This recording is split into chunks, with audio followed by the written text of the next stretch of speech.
I work for Help the Hospices, but I just wanted to stress again that what I say is addressed to everyone here. So those of you from hospices, but also from other providers.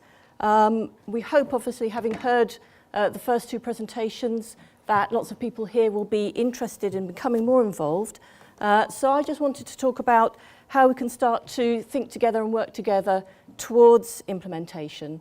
And I think the starting point is really to start to think about who within your service, within your organisation, would be the key people to become involved. So who would be placed to champion this work? Who would be involved at a senior level, but also at an operational level?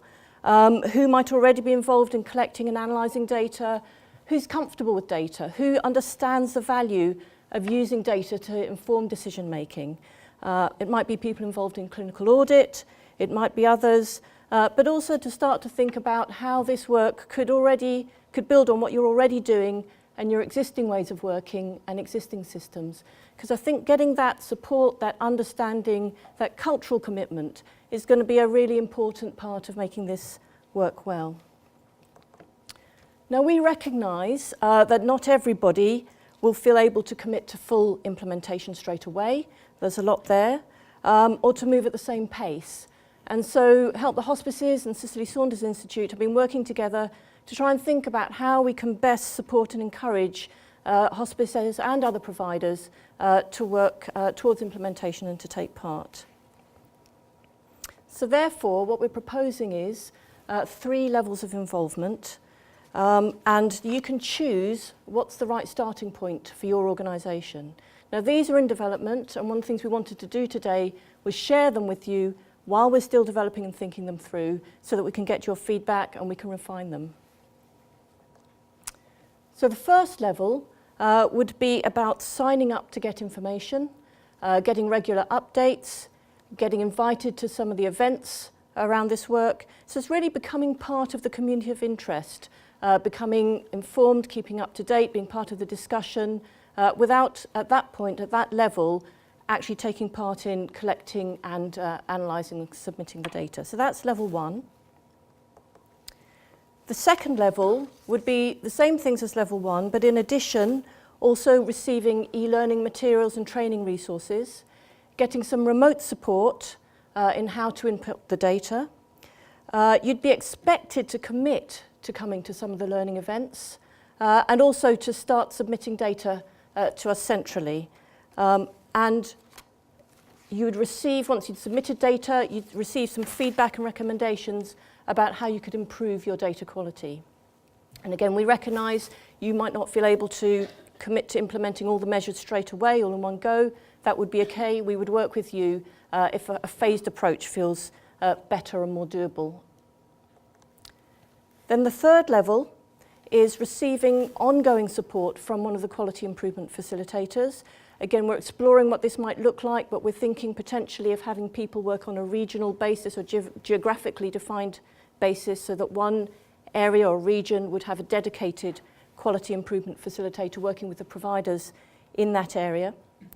Some of your staff would receive face-to-face training, and that would be on a train-the-trainer basis. So they would then be expected to go back to the service and provide training to relevant staff internally.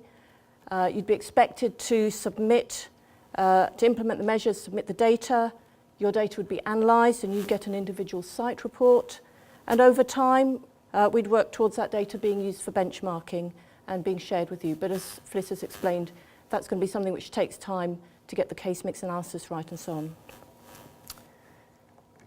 So these ideas are still very much in development, as I said. We'd really like to test out whether this seems like the right approach and what degree of interest there is.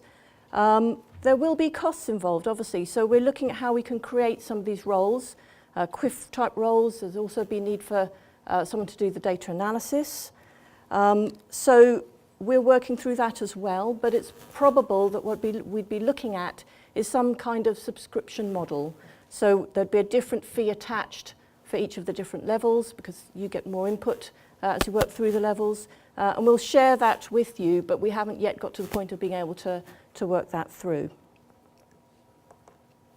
But if you're interested, we'd be really keen for you to help us develop these proposals, to tell us what level you'd be interested in, No commitment at this stage, so obviously you can change your mind, you can think further about what level feels right for you, but we really want to start having that discussion and that dialogue with you so that we can work up a model of support that really makes sense and that works for you.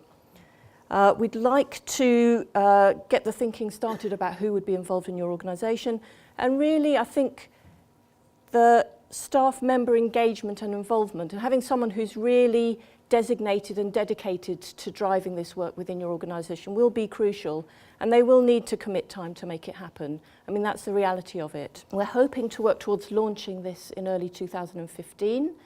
We're working with a range of other national partners to ensure national coherence, as Fliss had talked about, and we really look forward to getting your feedback and to working with you on it.